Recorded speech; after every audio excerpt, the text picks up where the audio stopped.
نظر بد کا وجود ہے اور اس سے بچنے کے لیے اسباب اختیار کرنے چاہیے، تقدیر پر بھی یقین رکھنا چاہیے، خالص توحید کی طرف توجہ دینی چاہیے. وما اغنی عنکم من اللہ من شیء، میں پیغمبر ضرور ہوں لیکن اللہ کے فیصلے میرے ہاتھ میں نہیں ہے، اللہ کی تقدیر سے میں تمہیں نہیں بچا سکتا. سبحان اللہ. پیغمبر کہہ رہے پیغمبر نہ دنیا میں لوگوں کو برے انجام سے بچا سکتے ہیں اور نہ آخرت میں بچا سکتے ہیں، ان کا کام پیغام پہنچانا ہے بس. اور زندگی کا ایک اہم اصول ہمیں پتہ چل رہا ہے کہ اگر ہمیں اپنے روزمرہ کی زندگی میں کسی چیز کا خطرہ محسوس ہو رہا ہو تو اس کے بارے میں ہمیں محتاط رہنا چاہیے، لیکن اس کے ساتھ ساتھ زندگی روکی تو نہیں جا سکتی. احتیاط کا مطلب سفر روک دینا نہیں ہوتا. مثلاً آپ کو کہیں پہنچنا ہے اور آپ کو ڈرائیونگ کرنی ہے اور آپ کو ڈر بھی لگتا ہے کہ کہیں ایکسیڈنٹ نہ ہو جائے، تب آپ کو میں احتیاط کر رہی ہوں، گھر میں بیٹھ رہی ہوں کہ ڈرائیو کیا تو ایکسیڈنٹ ہو سکتا ہے اس لیے میں نہیں نکل رہی. نہیں، آپ احتیاط کریں لیکن اپنا کام بھی کریں اور پھر معاملہ اللہ کے سپرد کر دیں. تو بہرحال یہ تھا نظر بد کے بارے میں قرآن سے جو حکم ہمیں ملتا ہے یا واقعہ ہمیں ملتا ہے، اور اسی طرح جو نبی صلی اللہ علیہ وسلم کے ساتھ کفار معاملہ کر رہے تھے. تو ان ساری باتوں سے یہ پتہ چلتا ہے کہ بہرحال نظر بد کا ایک وجود ہے اور یہ لوگوں پر اثر انداز ہوتی ہے. اب اس کی کچھ قسمیں ہیں. پہلی ہے مخلوق کے اعتبار سے نظر کی اقسام. مخلوق کے اعتبار سے جس میں انسانوں کی بھی نظر لگتی ہے، جنوں کی بھی لگتی ہے، جانوروں کی بھی لگتی ہے. جی، انسانی نظر، جناتی نظر اور حیوانی نظر. انسانی نظر میں ام سلمہ سے مروی ہے کہ ان کے گھر میں ایک لڑکی دیکھی گئی جس کے چہرے پہ کالے دھبے پڑ گئے تھے. تو نبی صلی اللہ علیہ وسلم نے دیکھ کے فرمایا اس پہ دم کرو کیونکہ اسے نظر لگ گئی ہے، یعنی اس کا رنگ خراب ہو گیا ہے. پھر جنات کی نظر، جیسے انسان نظر لگاتے ہیں ایسے جن بھی انسانوں کو دیکھتے ہیں. انہم یراکم هو وقبیلہ من حیث لا ترونہم، ہم انہیں نہیں دیکھ سکتے، وہ ہمیں دیکھ رہے ہوتے ہیں. اسی لیے جب آپ واش روم جاتے ہیں تو اس وقت بھی دعا پڑھ کے جاتے ہیں، کپڑے بدلتے ہیں، بسم اللہ پڑھ کے بدلتے ہیں تاکہ ان کی نظر آپ کے ننگے جسم پر نہ پڑے. تو یہ جو حدیث ہے نا حضرت ام سلمہ والی، اس میں صفعۃ کا لفظ آتا ہے. صفعۃ کا معنی ہوتا ہے نظرۃ من الجن، جنوں کی نظر، یعنی اس بچی کو جنوں کی نظر لگی ہوئی ہے. یہ تو آپ کو معلوم ہے نا کہ بعض جن انسانوں پہ عاشق ہو جاتے ہیں، ان کے پیچھے پڑ جاتے ہیں، ان کو نقصان دیتے ہیں وغیرہ وغیرہ. تو اس سے پتہ چلتا ہے کہ جنات بھی نظر لگاتے ہیں اور ان کی نظر انسانوں کی نظر سے بھی زیادہ سخت ہوتی ہے. ابو سعید خدری رضی اللہ عنہ کہتے ہیں کہ رسول اللہ صلی اللہ علیہ وسلم جنوں اور انسانوں کی نظر بد سے پناہ مانگا کرتے تھے، یہاں تک کہ معوذتین نازل ہوئی. جب یہ نازل ہوئی تو آپ نے انہیں پڑھنا شروع کر دیا اور ان کے علاوہ باقی چیزیں چھوڑ دی، یعنی نظر کے لیے، حسد، نظر، جادو، سب شر کے بچنے کے لیے. میں سوچتی ہوں ہمارا دین اتنا خوبصورت ہے لیکن مشکل یہ کہ ہم اس پر عمل نہیں کرتے اور مصیبت کا شکار رہتے ہیں. ہم سب جانتے ہیں نا کہ ہر نماز کے بعد معوذتین پڑھنی چاہیے. کتنے لوگ پڑھتے ہیں؟ یہ نہیں تو مجھے حساب نہیں دینا، لیکن کہنے کا مطلب یہ ہے کہ ہمارے مسلمانوں میں سے کتنے لوگ اس کا اہتمام کرتے ہیں. اگر پڑھ لی ایک دو میں کے بعد پڑھ لیا، اب اسی وقت جلدی ہے، بھائی اٹھتے اٹھتے چلتے چلتے بھی پڑھ لو. اگر آپ کو جلدی کچن میں ہی جانا ہے، وہ گھر سے نکلنا ہے تو اس کو چھوڑو نہیں. 1-1.5 منٹ لگتا ہے، کچھ بھی نہیں دیر لگتی. لوگ بڑے بڑے وظیفے کرتے 1000 دفعہ یہ پڑھ لو، 1.25 لاکھ دفعہ فلاں تسبیح کر لو. آپ صرف یہ وظیفہ پابندی سے کر کے دیکھیں، آپ کے مزاج میں فرق پڑ جائے گا، آپ کے اپنے مزاج میں فرق پڑے گا. کیونکہ ہر انسان کسی نہ کسی طرح، آب و ہوا میں پولوشن ہے، پھر لوگوں کی نظریں ہیں، لوگوں کی باتیں ہیں، طرح طرح کے مسائل ہیں، یہ ساری چیزیں مل کے انسان کو اندر سے گھٹا ہوا کر دیتی ہیں، اس کی صلاحیتوں کو بند کر دیتی ہیں اور انسان کے اندر کچھ خوف، توہمات اور پتہ نہیں کیا کچھ پیدا ہو جاتا ہے، حتیٰ کہ انسان بیکار ہو جاتا ہے. لیکن اگر آپ ہر نماز کے بعد توجہ کے ساتھ یہ پڑھ کے، اگر آپ کو زیادہ پریشانی ہے، یعنی کوئی طبیعت جیسے خراب ہے، تو ہاتھوں پہ پڑھ کے سر سے لے کے پورے جسم پر ہاتھ پھیرے، جھاڑے خود کو. اگر دل زیادہ غمگین ہے تو صرف دل کے مقام پر پڑھ کے جھاڑ دیں. اور اگر ٹھیک ہے، ماشاءاللہ صحیح سلامت ہے، اللہ ہمیشہ ایسے رکھے، تو آپ ویسے ہی پڑھیں. یہ سنت ہے، ثواب سمجھ کے پڑھیں. اگر ہم سنتوں کا اہتمام شروع کر دیں نا تو ہمارے بہت سے مسائل خود بخود حل ہو جائیں. ہمیں دین میں کوئی بھی چیز بے وجہ نہیں سکھائی گئی کہ اس وقت یہ کام کر لو اور اس وقت یہ کر لو. ہر ایک چیز کا ایک مقصد ہے. وَلَٰكِنَّ أَكْثَرَ النَّاسِ لَا يَعْلَمُونَ، لہذا وہ مشکلات کا شکار رہتے ہیں. پھر آپ دیکھیے کہ تیسری ہے حیوانی نظر. جیسے آپ نے گھر میں پیٹ رکھا، بلی ہے مثلا. اچھا، اب یہ ہے آپ خود کھانا کھا رہے ہیں، اب بلی آپ یوں بیٹھ کے دیکھ رہی ہے، تو آپ دیکھیں کہ ان کو تو دکھ ہوگا کہ مجھے کیوں نہیں دے رہے. مجھے تو ایک بدمزہ سا کھانا دے دیتے ہیں اور خود مزے مزے کے خوشبو والے کھانے کھاتے ہیں. تو اسی طرح کو طوطا، کبھی طوطا چشم سنا ہے؟ طوطا رکھا ہوا آپ نے گھر میں، تو وہ آپ کو گھور گھور کے دیکھ رہا ہے. تو ان کی نظروں کا بھی شر ہوتا ہے جب وہ آپ سے ناراض ہوتے ہیں. مرغیاں رکھی ہوئی ہیں یا اور اسی طرح کے جانور ہو سکتے ہیں، تو ان سب کو بھی خوش رکھنا اور ان کے بھی شر سے محفوظ رہنا جو ہے وہ بھی ایک کام ہوتا ہے. کچھ لوگ کتا پال لیتے. ہم نے کبھی سوچا کہ کیوں منع کیا گیا کہ کتا اندر نہ رکھو؟ کوئی وجہ ہوگی نا، کوئی اس کا نقصان یا شر ہوگا نا جس کی وجہ سے ہمیں منع کیا گیا. لعاب دہن کا تو ہم سب کو پتہ ہی ہے کہ اس کے اندر ایسی چیزیں ہیں کہ جو نقصان دیتی ہیں، لیکن اس کے علاوہ اس کی نگاہوں کا بھی شر ہو سکتا ہے، اور یہ بھی اس کی فطرت کہ ہو سکتا ہے کسی وقت وہ غصے میں آ جائے اور آپ ہی کو چیٹ پھاڑ کرے. تو یعنی کہ آرگیومنٹ ہر وقت نہیں کرنی چاہیے، یہ کیوں منع کر دیا، ہمارے دین میں تو یہ بھی منع ہے اور وہ بھی منع ہے، زندگی مشکل ہے. بھئی کوئی تمہارے ہی فائدے کے لیے منع ہے جو چیزیں منع ہے. ان کو اللہ نے اس لیے نہیں بنایا کہ تم اپنا گھر میں رکھو ان کو، انہیں کسی اور کام کے لیے بنایا. بہرحال تو دوسرا ہے تاثیر کے اعتبار سے نظر کی اقسام، جس میں ایک خوشی یا تعجب والی نظر ہوتی ہے. جیسے آپ اپنے بچے کو دیکھتے ہیں کہ ماشاءاللہ بہت اچھا ہے، پیارا ہے، اور آپ کی ہر بات مان لیتا ہے، نماز بھی پڑھ لیتا ہے اور بھی کام کرتا جا رہا ہے، تو آپ بہت خوش ہو جاتے ہیں اس سے، اور یکا بگڑ کے بیٹھ جاتا ہے، نمازیں چھوڑ دیتا ہے، غلط سلط کام کرنے لگتا ہے، تو آپ کو سمجھ نہیں آتی کہ اس کو کیا ہو گیا. کئی ماؤں کو آپ نے کہتے ہوئے سنا گا یہ میرا بچہ سب سے شریف بچہ تھا اور یہی مجھے سب سے زیادہ ستا رہا ہے. تو اس میں ایک وجہ ہو سکتی ہے کہ یعنی نظر لگی ہوئی اور آپ ہی کی اپنی لگی ہوئی. وہ حسد کی نظر نہیں ہوتی، وہ پیار کی نظر اور تعجب کی نظر، خوشی کی نظر، کیونکہ آپ نے جب دیکھا تو اللہ کا نام نہیں لیا، بارک اللہ نہیں کہا، کوئی دعا نہیں دی، الحمدللہ نہیں کہا. کیونکہ جب ہمیں نعمتیں اوپر تلے ملنے لگتی ہیں نا تو ہم سمجھتے ہیں کہ یہ ہماری کوششوں کا نتیجہ ہے، یا ہمیں الحمدللہ کہنے کی توفیق نہیں اس وقت ہوتی، یا بارک اللہ نہیں کہتے، یا لا حول ولا قوة ماشاء اللہ نہیں کہتے. وہ باغ والے کا قصہ سورۃ الکہف میں آتا ہے نا، تو اللہ تعالیٰ فرماتے ہیں وَلَوْلَا إِذْ دَخَلْتَ جَنَّتَكَ قُلْتَ مَا شَاءَ اللَّهُ لَا قُوَّةَ إِلَّا بِاللَّهِ إِن تَرَنِي أَنَا أَقَلَّ مِنْكَ مَالًا وَوَلَدًا. جب تو اپنے باغ میں داخل ہوا تو تو نے یہ کیوں نہ کہا ما شاء اللہ لا قوة الا باللہ. اپنا باغ ہے، اپنا گھر ہے. کبھی ایسا ہوتا ہے نا کہ آپ سارا گھر خوب صاف کر لیتے ہیں، چمک اٹھتا ہے، آپ ہر چیز نئے سرے سے جگہ بدل کے رکھتے ہیں، تو ایسا لگتا ہے کہ نئے گھر میں آ گئے. تو اس وقت ہم دیکھا میں نے کتنی محنت کی، دیکھا میں جب دل خوش ہو تو ماشاء اللہ کہیں، اپنا گھر دیکھ کے بھی ماشاء اللہ کہیں، اپنی شکل دیکھ کے ماشاء اللہ کہیں اگر بہت اچھی لگ رہی. اکثر لوگوں کو شکوہ ہی رہتا ہے. پھر اسی طرح محبت کرنے والے کی نظر لگنا. ابن حجر کہتے ہیں نظر کبھی خوشی اور تعجب کی صورت میں بھی لگ جاتی ہے، اگرچہ وہ حسد کے بغیر ہی کیوں نہ ہو، اگرچہ وہ کسی محبت کرنے والے کی طرف سے ہو، اگرچہ وہ کسی نیک آدمی کی طرف سے ہو. اور اگر کسی آدمی کو کوئی چیز اچھی لگے تو اس کو فوراً اس چیز کے لیے برکت کی دعا کرنی چاہیے جو اس کو اچھی لگی ہے، یہ اس کی طرف سے دم ہو جائے گا. یعنی کسی نے کوئی اچھی بات کہی، کوئی اچھا کام کیا، فوراً کہیں بارک اللہ فیکم، اللہ تمہیں برکتیں دے، تاکہ وہ جو اچھا کر رہا ہے نا اس میں اور اضافہ ہو جائے، یہ نہ ہو کہ وہ پہلا بھی ہاتھ سے جائے. پھر ہے حسد کرنے والے کی نظر. یہ جو نظر بد ہے یہ حاسد اور خبیث نفس سے نکلتی ہے، اس کا مالک بھی خبیث ہوتا ہے، ایسی نظر والا. اور اس میں اصل میں نعمت کے ختم ہونے کی خواہش ہوتی ہے جو اللہ نے محسود کو دی ہے.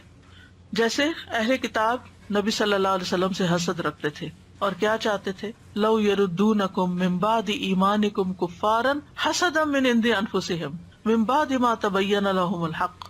یعنی وہ کیا چاہتے ہیں کہ تمہارے ایمان کے بعد پھر سے تمہیں کافر بنا دیں اپنے دلوں کے حسد کی وجہ سے، اس کے بعد کہ حق ان کے لیے خوب واضح ہو چکا ہے. پھر ایک ہے بیمار کر دینے والی نظر، اور یہ وہ نظر ہے کہ جس کے لگنے سے انسان کے اندر جسمانی بھی اور روحانی بیماریاں پیدا ہو سکتی ہیں. نبی صلی اللہ علیہ وسلم نے فرمایا بے شک نظر بد آدمی کو اللہ کے حکم سے دیوانہ کر دیتی ہے، مجنون کر دیتی ہے، نفسیاتی مریض بنا دیتی ہے.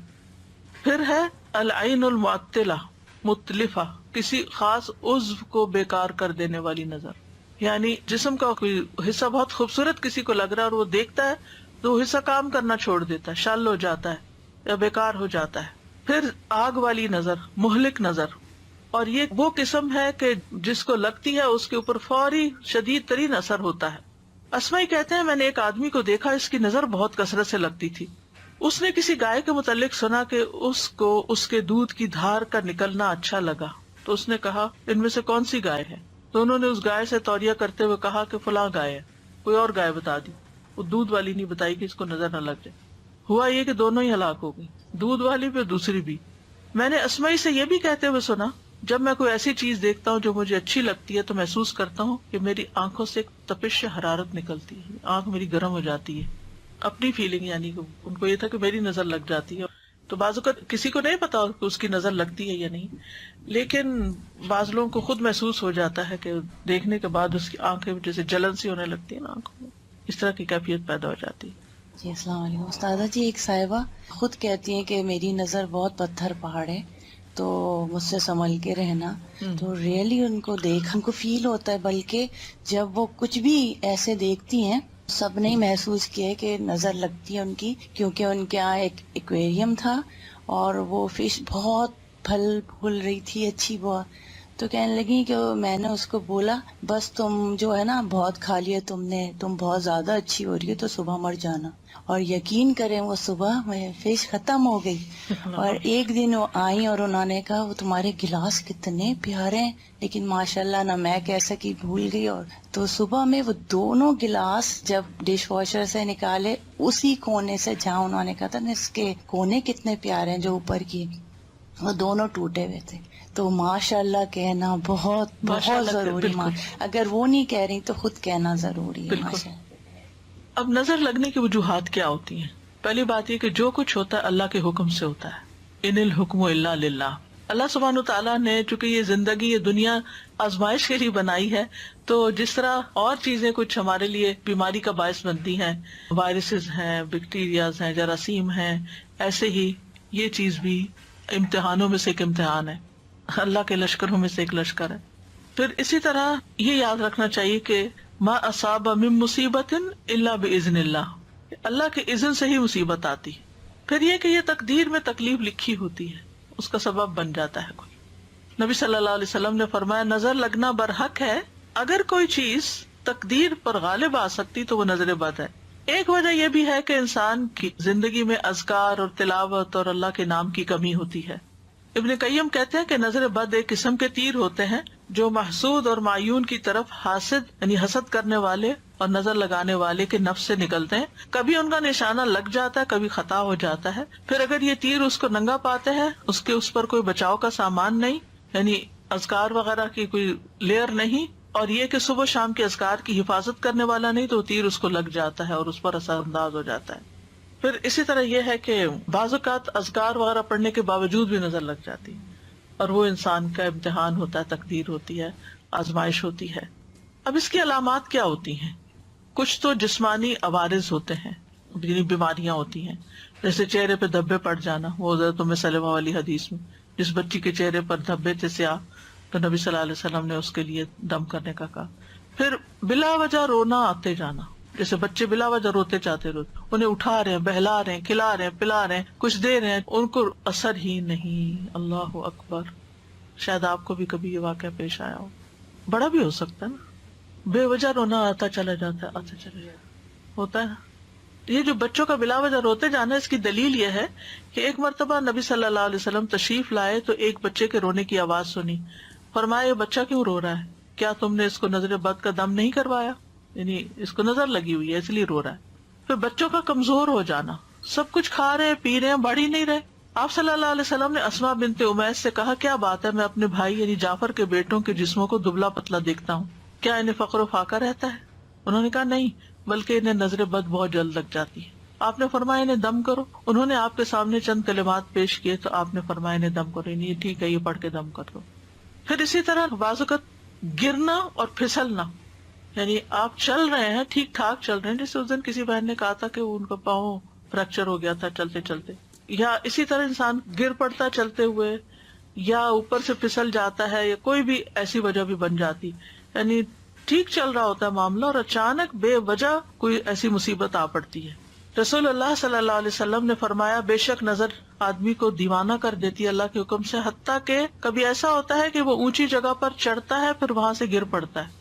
ابن عباس کہتے ہیں نبی صلی اللہ علیہ وسلم نے فرمایا نظر کا لگ جانا برحق ہے اور یہ اوپر چڑھنے والے کو پھسلا دیتی ہے. کبھی جان خطرے میں پڑ جاتی, شدید بیماری لاحق ہو جاتی ہے. عبداللہ بن عامر کہتے ہیں کہ عامر بن ربیعہ اور سہل بن حنیف یا حنیف دونوں غسل کرنے کے ارادے سے نکلے. وہ کوئی اوٹ تلاش کر رہے تھے کہ چھپ کے ذرا نہا لیں. سہل نے اون کا جبہ اتارا. عامر کہتے ہیں میں نے اسے دیکھا تو اسے میری نظر لگ گئی. وہ پانی میں اتر کر نہانے لگ گیا. میں نے پانی میں اس کے بڑبڑانے کی آواز سنی. میں اس کے پاس آیا, 3 دفعہ آواز دی, اس نے جواب نہ دیا. پھر میں نبی صلی اللہ علیہ وسلم کے پاس آیا اور ساری بات بتائی. آپ تشریف لائے اور پانی میں داخل ہو گئے. گویا میں اب بھی آپ کی پنڈلیوں کی سفیدی دیکھ رہا ہوں.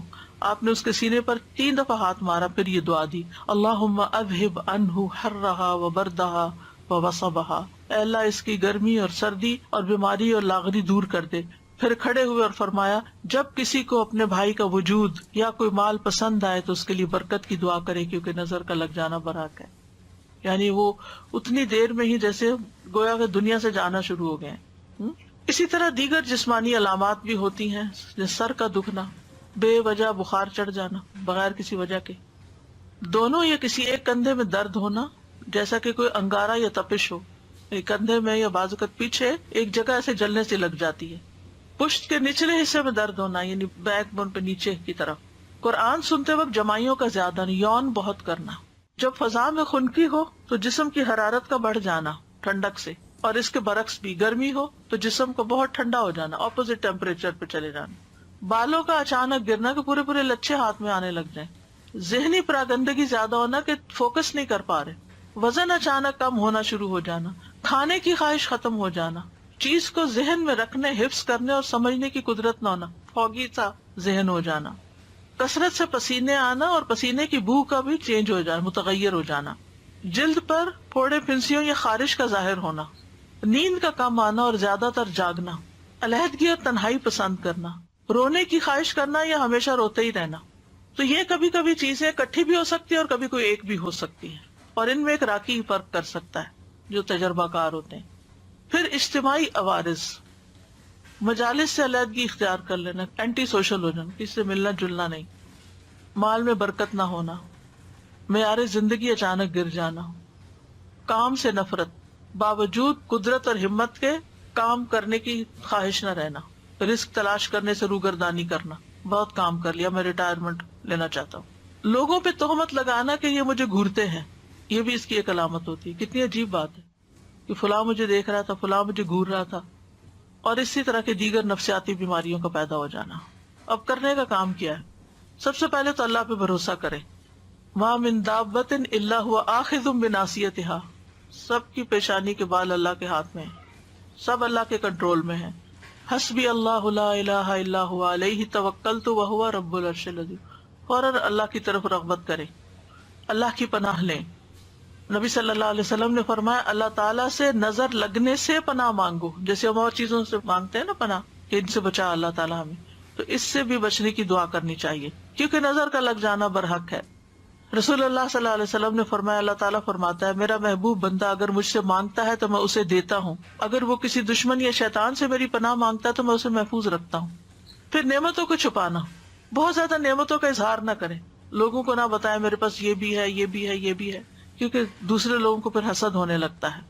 ابو ہریرہ رضی اللہ عنہ مرفوعاً یعنی نبی صلی اللہ علیہ وسلم سے روایت کرتے ہیں تم اپنی ضرورتوں کو پورا کرنے کے لیے ان کو رازداری میں رکھ کر مدد حاصل کرو, بے شک ہر صاحب نعمت حسد کیا جاتا ہے.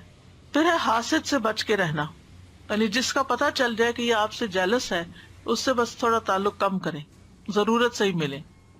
کوئی بھی اچھی چیز دیکھ کر برکت کی دعا دینا, ماشاء اللہ لا قوت الا باللہ پڑھنا. مال کے علاوہ کچھ اور چیز اچھی لگے تو بارک اللہ کا لفظ استعمال کرنا. مال اچھا لگے, گھر اچھا لگے تو ماشاء اللہ لا قوت الا باللہ, لیکن اگر اس کے علاوہ کوئی چیزیں اچھی لگے تو اللہ برکت دے, بارک اللہ فیکم بارک علیکم. اسی طرح دنیا کی اگر کوئی چیز بہت اچھی لگ رہی ہے تو آخرت کو یاد کریں, لبیک ان العیش عیش الاخرہ, اصل زندگی تو آخرت کی زندگی ہے, یہ تو ختم ہو جانے والی ہے. اگر کسی کے پاس ہے بھی تو کتنے دن کے لیے. کسی کو بیمار دیکھیں تو دعا پڑھے الحمدللہ الذی عافانی مما ابتلاک بہ وفضلنی علی کثیر ممن خلق تفضیلا. پھر شرکیہ کاموں سے بچنا, نظر اتارنے کے لیے ایسے کام نہیں کرنا کہ جس میں شرک ہو. پھر کچھ لوگوں سے بچ کے رہنا جن کے یہ خصائص ہوں, لیکن کچھ لوگ ایسے ہوتے ہیں جو آپ کے والدین بھی ہو سکتے ہیں، ان میں سے کوئی آپ کے بچے ہو سکتے ہیں، بہن بھائی ہو سکتے ہیں، رشتے نہیں کاٹنے، لیکن ڈسٹنس، محتاط۔ نمبر 1 ایسا شخص بہت شکایتیں کرنے والا، جس کو ہر ایک سے شکایت ہو، اس سے بچ کے رہیں، اس سے دور رہیں، کیونکہ وہ آپ کو بیمار کر دے گا ہر وقت منفی باتیں کر کر کے۔ نمبر 2 عربی میں کہتے ہیں مصاص السعادہ، جو آپ کی خوشی کو سک کر لے، خوشیاں سک کر لینے والے۔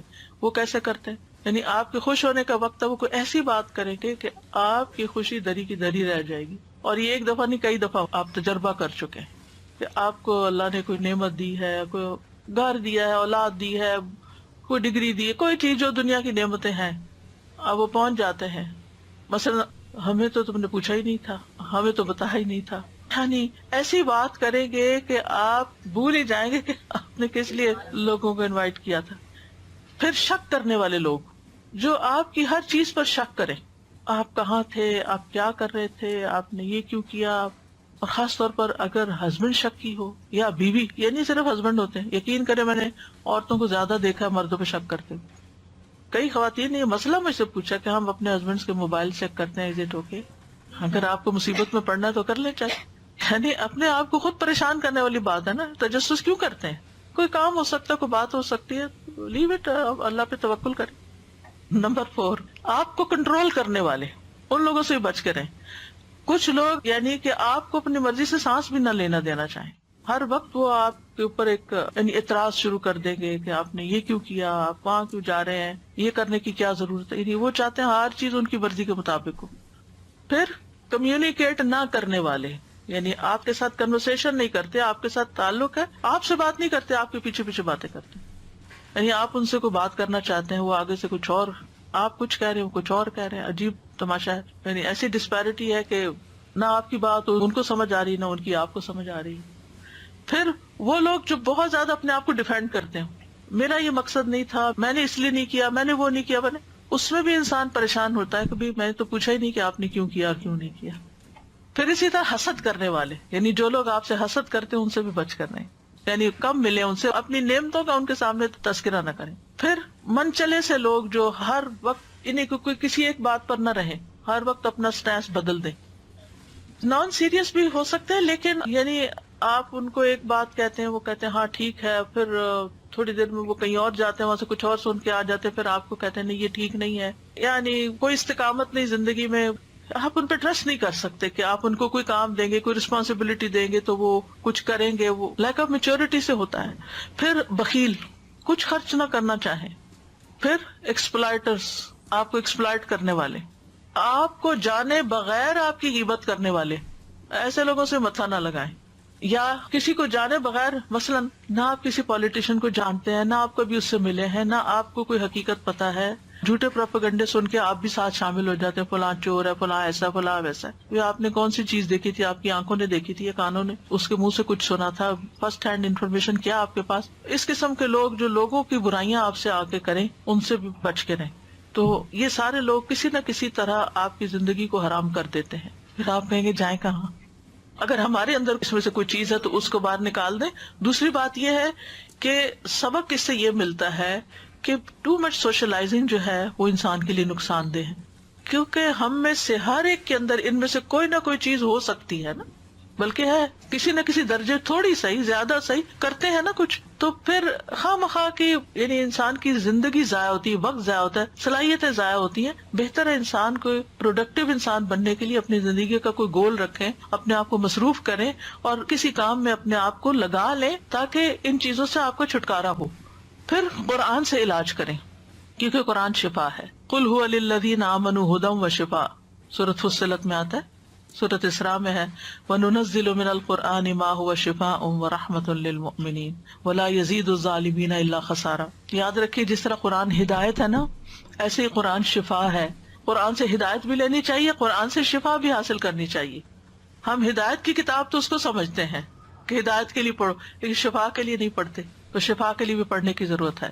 حضرت عائشہ کہتی ہے کہ رسول اللہ صلی اللہ علیہ وسلم ایک مرتبہ ان کے پاس تشریف لائے تو دیکھا کہ ایک عورت انہیں دم کر رہی ہے۔ آپ نے فرمایا کتاب اللہ کے ساتھ اس کا علاج کرو۔ سورۃ فاتحہ سے علاج، وہ جو ایک سردار کو بچھو کاٹ گیا تھا جس نے مسلمانوں کی مہمانی سے انکار کیا تھا، تو ان کا جو لیڈر تھے انہوں نے ان کو دم کر کے ان کا علاج کیا. سورۃ البقرہ کی تلاوت کرنا اور سننا، نبی صلی اللہ علیہ وسلم فرمایا سورۃ البقرہ پڑھا کرو، کیونکہ اس کا پڑھنا باعث برکت اور اس کا چھوڑنا باعث حسرت ہے، اور جادوگر اس کو حاصل کرنے کی طاقت نہیں رکھتے. تو روز پڑھنے کا وقت مقرر کریں، شفا کی نیت سے پڑھیں، ہدایت کی نیت سے بھی پڑھیں لیکن شفا کی نیت سے بھی پڑھیں. اور اس وقت میں اور کام، موبائل بند، لوگوں کے ساتھ بات چیت بند، اپنا وظیفہ کر کے اٹھیں. خاص طور پر اگر بیمار ہیں یا کوئی مسئلہ ہے، کر سکے تو روز ایک دفعہ پڑھ لے، پوری آدھی پڑھ لے، 4 حصے کر لیں، اس کے 6 حصے کر لیں، جیسے بھی آسانی ہو. پھر نظر اور حسد سے متعلق جو آیات ہیں ان کی تلاوت کرنا، جیسے وَإِن يَكَادُ الَّذِينَ كَفَرُوا، یہ ایک کارڈ ہے بڑا خوبصورت سا ایول آئی کے بارے میں. یہ جو میں آپ کو معلومات دے رہی ہوں اس میں سے کچھ معلومات بھی آپ کو اس میں ملیں گی اور دعائیں بھی ملیں گی. پھر اسی طرح نظر اور تکلیف کو دور کرنے والی دعائیں، یہ کارڈز موجود ہیں، ان سے فائدہ اٹھائیں. پھر نظر اور حسد کا رقیہ پڑھنا یا سننا، دونوں طرح ٹھیک ہے، پڑھنا زیادہ بہتر ہے، ورنہ سننا تو فائدہ دے گا انشاءاللہ. معوذتین، ہر نماز کے بعد لازم، صبح شام 3 بار، نمازوں کے دوران بھی. اسی طرح سورۃ الکافرون اور آیت الکرسی. آیات سکینہ صبح اور شام سننا. تیسرا ہے دعاؤں اور دم کے ذریعے علاج. صبح شام اذان کو تکرار کے ساتھ غور سے سننا. اب یہاں چونکہ اذان نہیں ہوتی کہیں تو کمپیوٹر پہ لگا لیں اور اچھی طرح اس کو توجہ سے سنیں. اور اگر آپ مسجد جاتے ہیں تو اللہ کے لیے باتیں کرنے کی بجائے توجہ سے اذان سن کے جواب دے کے دعا کریں اپنے لیے، وہ قبولیت کا وقت ہوتا ہے. پھر اسی طرح نظر لگنے پر دم کرنا. حضرت عائشہ فرماتی کہ رسول اللہ صلی اللہ علیہ وسلم نے مجھے حکم دیا کہ نظر بد لگ جانے پر دم کر لیا جائے. بخاری کی روایت ہے. امر ان یسترقى من العین. یہ جو لوگوں میں غلط فہمی پائی جاتی ہے نا، کسی سے رقیہ نہیں کرانا چاہیے. اب یہاں پر آپ دیکھیں یہ حدیث ہے بخاری کی. حضرت عائشہ کہتی ہیں امرنی رسول اللہ صلی اللہ علیہ وسلم ان یسترقى من العین. مجھے نبی صلی اللہ علیہ وسلم نے حکم دیا کہ نظر بد لگ جانے پہ دم کر لیا جائے.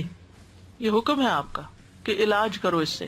مسلم کی روایت میں آتا ہے انس بن مالک رضی اللہ عنہ سے دم کرنے کے بارے میں، انہوں نے کہا بخار، پہلو کے پھوڑے اور نظر بد میں دم کرنے کی اجازت دی گئی ہے، یعنی اس کا علاج دم سے کر سکتے ہیں. ہاں، شرکیہ دم سے بچنا چاہیے.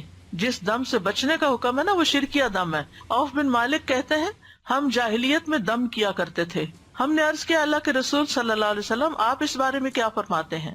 آپ نے فرمایا تم اپنے دم میرے سامنے پیش کرو. کیا پڑھتے تھے؟ اور ایسے دم میں کوئی حرج نہیں جس میں شرک نہ ہو. یعنی اس کا مطلب کیا ہے پھر کہ وہ اگر قرآن اور سنت سے نہیں بھی لیکن الفاظ صحیح ہیں، اللہ کو پکارا جا رہا ہے تو اس سے بھی دم کر سکتے ہیں، اس کی بھی اجازت ہے.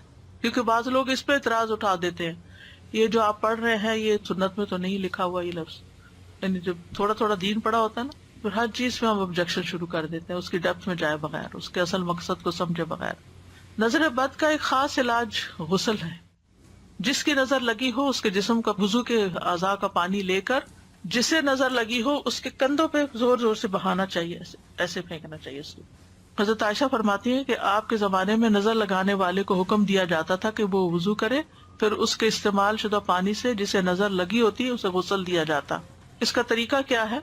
جب آپ نے حضرت عامر کو وضو کا حکم دیا تو انہوں نے اپنا چہرہ، ہاتھوں، کونیوں اور دونوں گھٹنے تک ٹانگیں، صرف پاؤں نہیں، گھٹنے تک تھوڑا سا ٹانگوں کا اندرونی حصہ ان کو دھویا اور پھر اس پانی کو کلیکٹ کیا گیا اور حضرت سہیل کے پیچھے کندھوں پر پھینکا گیا، جس کی وجہ سے ان سے اثر دور ہو گیا. یعنی ایک آدمی ان کے سر پر ان کے پیچھے سے پانی بہا رہا تھا، ٹھیک ہے نا، کیونکہ اگر آگے سے پائیں گے تو منہ میں چلا جائے گا. پیچھے سے پیالے کو الٹ رہا تھا. جو ہی غسل ختم ہوا حضرت سہیل اس طرح چل دیے جیسے کوئی تکلیف ہی نہ ہوئی. جو ہاتھ دھونے کا حکم ہے نا وضو کی طرح نا کونیوں تک دھونے ہوتے ہیں ہاتھ، ٹھیک ہے، پاؤں بھی گھٹنوں تک. پتہ نہیں کس کی لگی ہے تو جس مجلس میں لگی ہے اس کے سارے لوگ ایک پیالے میں پانی کے اندر ہاتھ ڈالیں جی، اور پھر اس پیالے سے اس کے اوپر وہ پانی ڈالا جائے، چھینٹے مارے جائیں.